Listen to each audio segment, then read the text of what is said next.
Welcome to the program. How's it going? Yeah, hello guys, how are you? Please Good day. introduce yourself to the audience. Tell us what you do here at AWS. Yeah, hi folks. I'm a product manager at AWS EC2 networking team, and I have been focusing on access products for the last few years. And I'm very happy to talk about this product that we launched at reInvent, which is called AWS Verified Access. All right. Well, that's good that you're here to talk about it.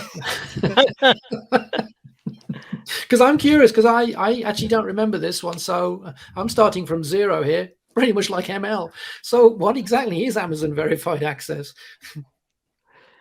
Yeah, so in simple terms, Amazon Verified Access helps customers to provide simple and secure access to their users to their corporate applications.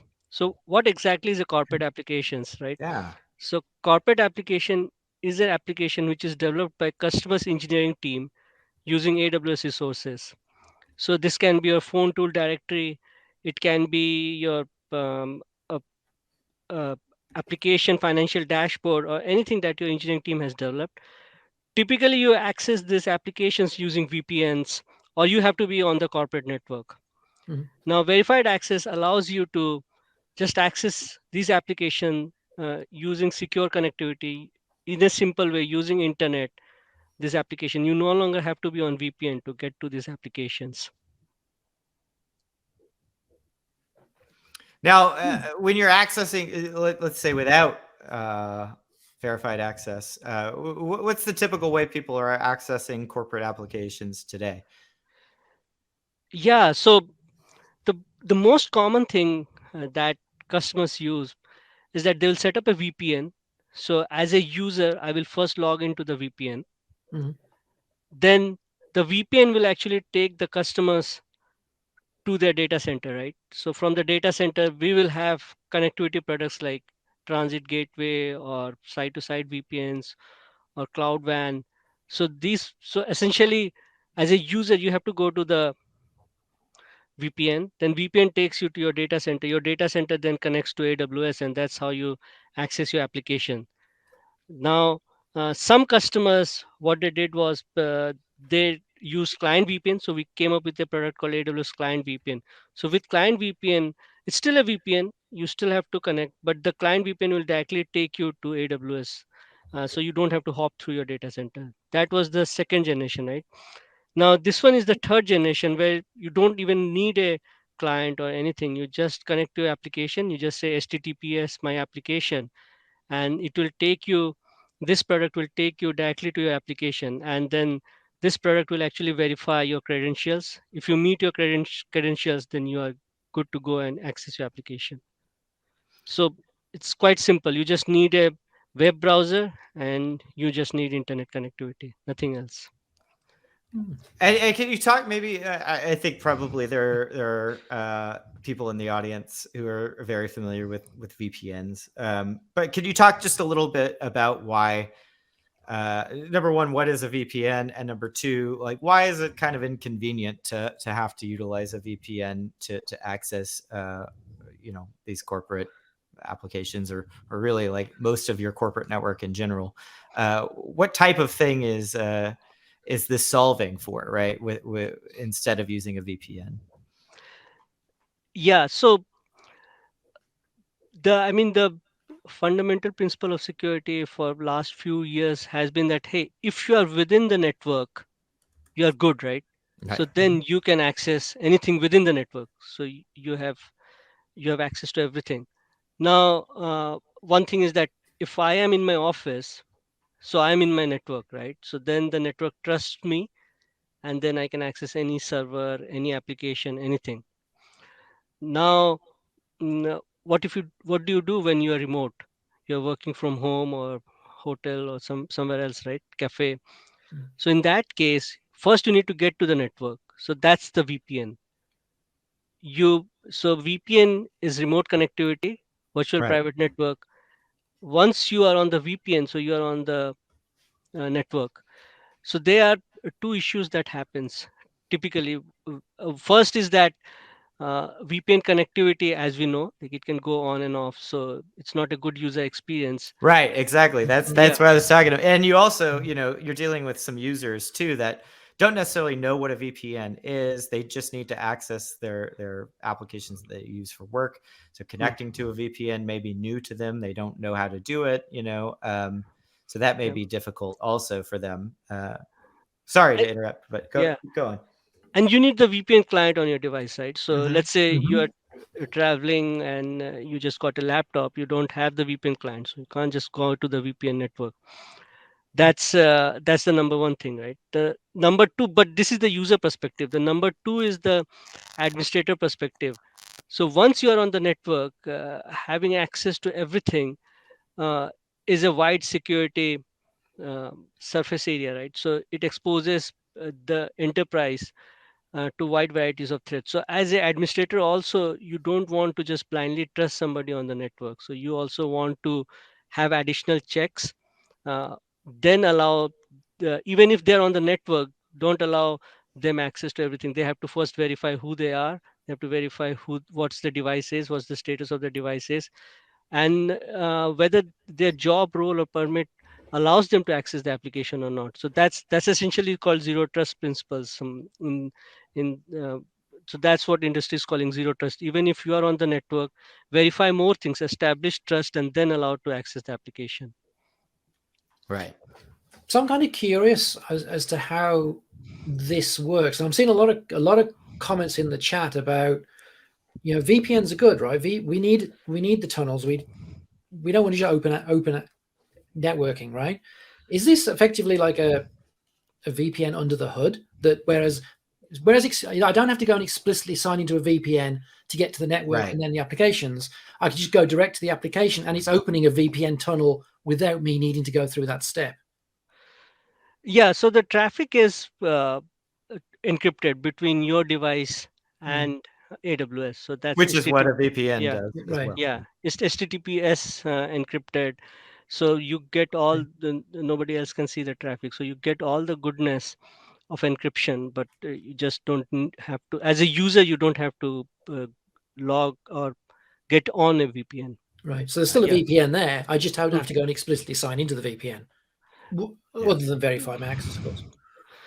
Yeah, I mean, I won't say it as a VPN. I'll just say that it's It's also encrypted. Yeah, encrypted. yeah, yeah, Okay. It's also encrypted yeah, communication over a Yeah. network, right? Just yeah.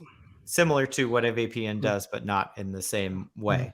Mm. It's utilizing HTTPS, which is a form of encryption over HTTP protocol, whereas VPN is a different type of encryption. Um, and we've had people calling out too. I guess inconvenient. I didn't mean the actual tool itself. The VPN is not inconvenient. Oftentimes, though, as a user, especially a non-technical user, I mean, I'm thinking of somebody like my mom, who has to sign into a VPN for work, and she doesn't really understand what it does or why she has to do it. She just knows she has to do it to go get in and access her work things. So she looks at it as an inconvenience. So this could be a way also to help users who are probably more familiar with logging into web applications Yes. than they are something like a VPN client on their own device. Is that fair to say? Yeah, that's fair to say. And that's the user side of the story, right? Mhm. And then there's the administrator side of the story Right.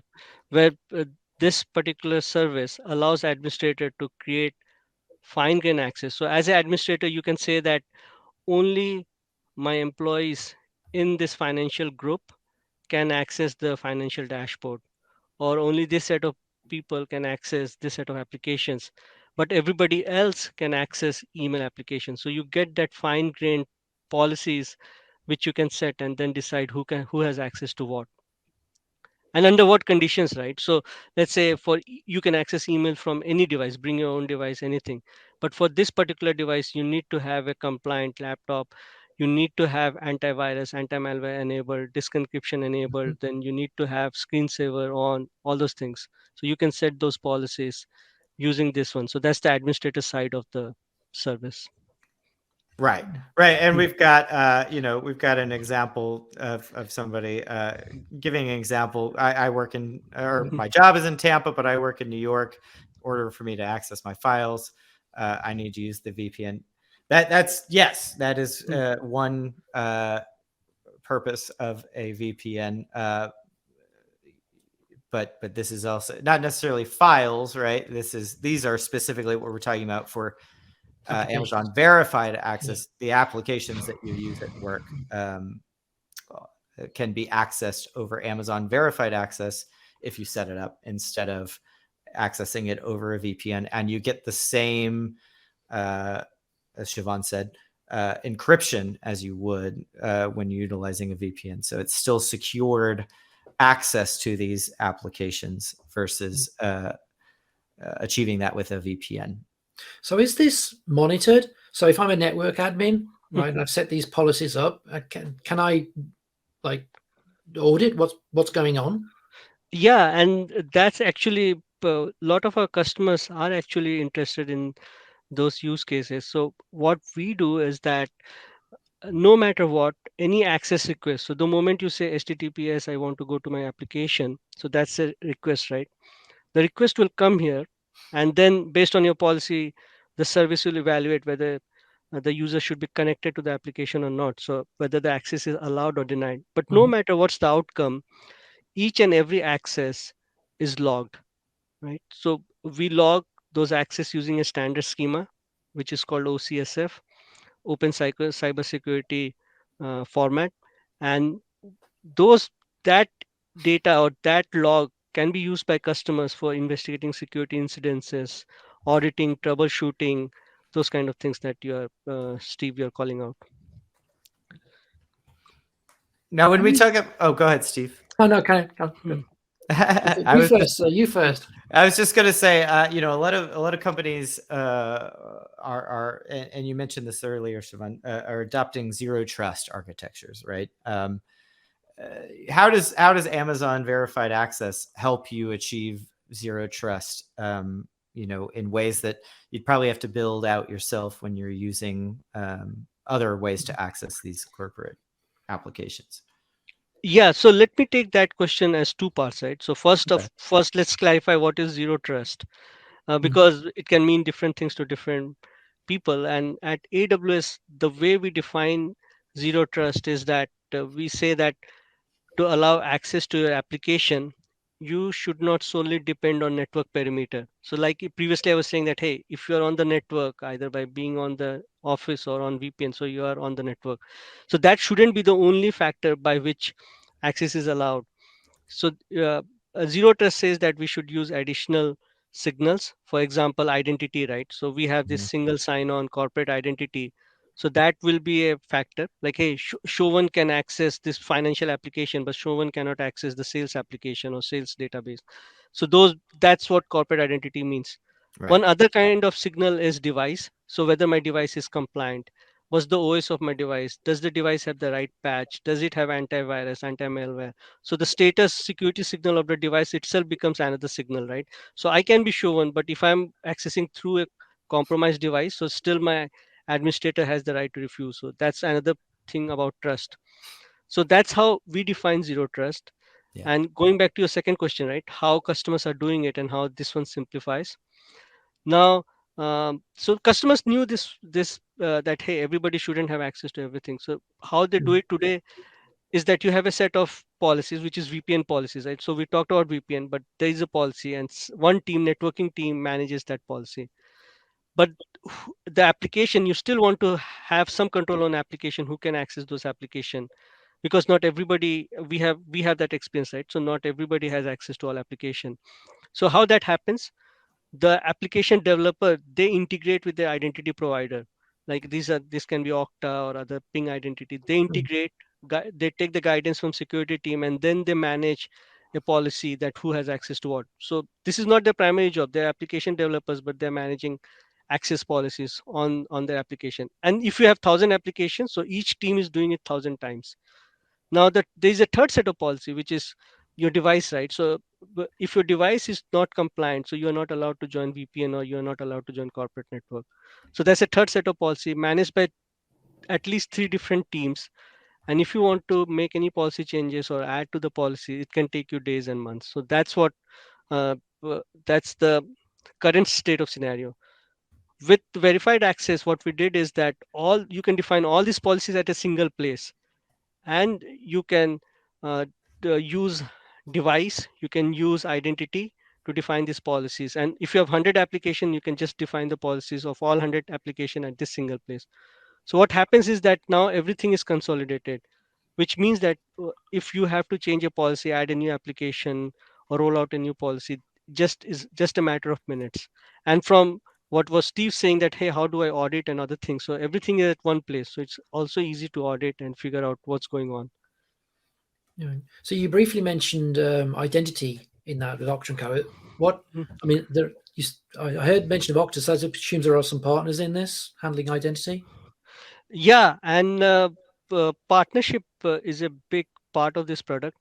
So what we want customers is that if they're already using identity provider, Mhm. so or device provider, right, so they should be able to plug it into verified access and then use that data to write policy. So Okay. essentially we want to meet where customers are, and Mhm. uh, and they don't have to change their IT system or their vendors or anything. They just integrate with us and write policy. So we are Oh, so they trying to can just continue as they are today. They're yeah, just switching yeah, to use verified access. yeah, just simplify the That's, migration or the journey to zero trust architecture. Yeah. hmm. And verified access, I think I'm reading too, has some observability that can be sent over to. We actually were talking about SIMs Hmm. earlier Hmm. when we were talking about OpenSearch. So like security information Hmm. event management systems, right? You could take data from somebody accessing a corporate application through Amazon Verified Access and get those events pushed over to a SIM partner, for example, to monitor and build that into your probably existing stack that you have for monitoring other security events. Is that true as well? Yeah, that's absolutely spot on. So as I was saying, right, so all the logs we publish as a standard schema, which means Okay. that for the partners it's easy to consume those logs and run AI ML model over it, right? And they have been doing it for years for on-prem solutions, for SaaS solutions.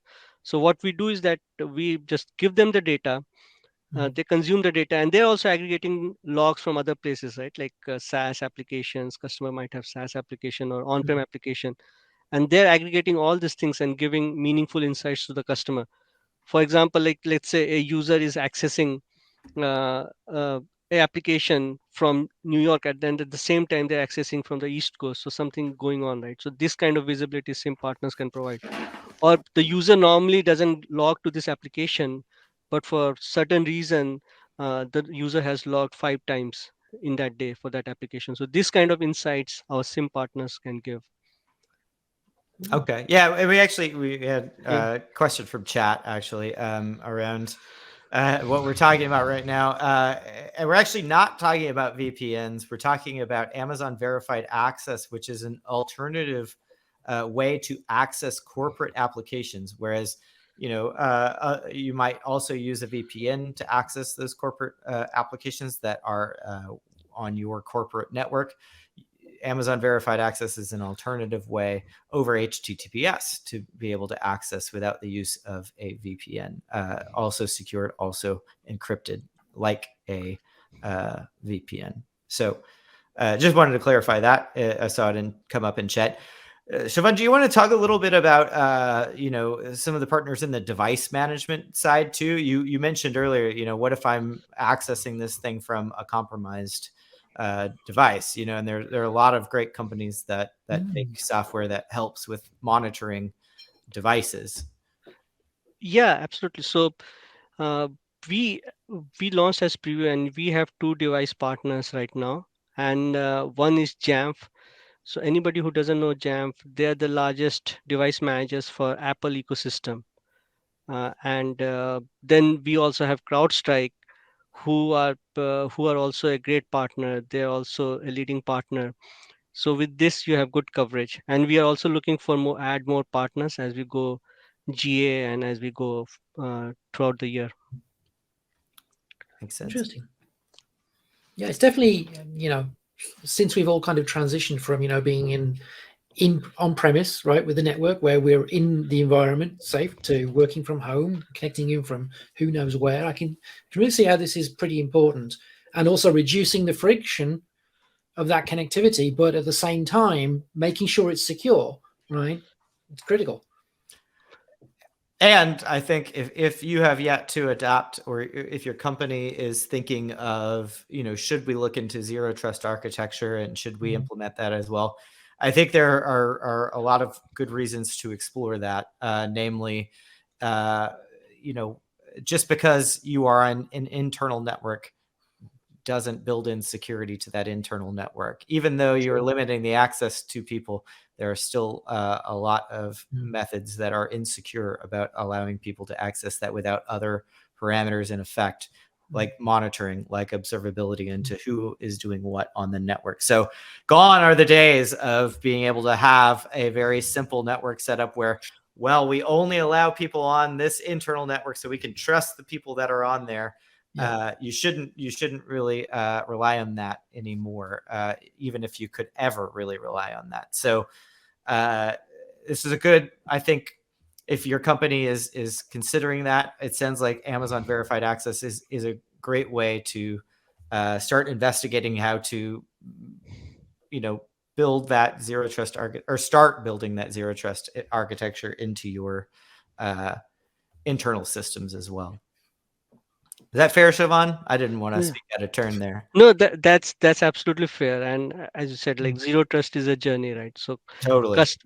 and I was speaking to a few customers, so they will have their old applications still on VPN, but the new applications they plan to put on verified access.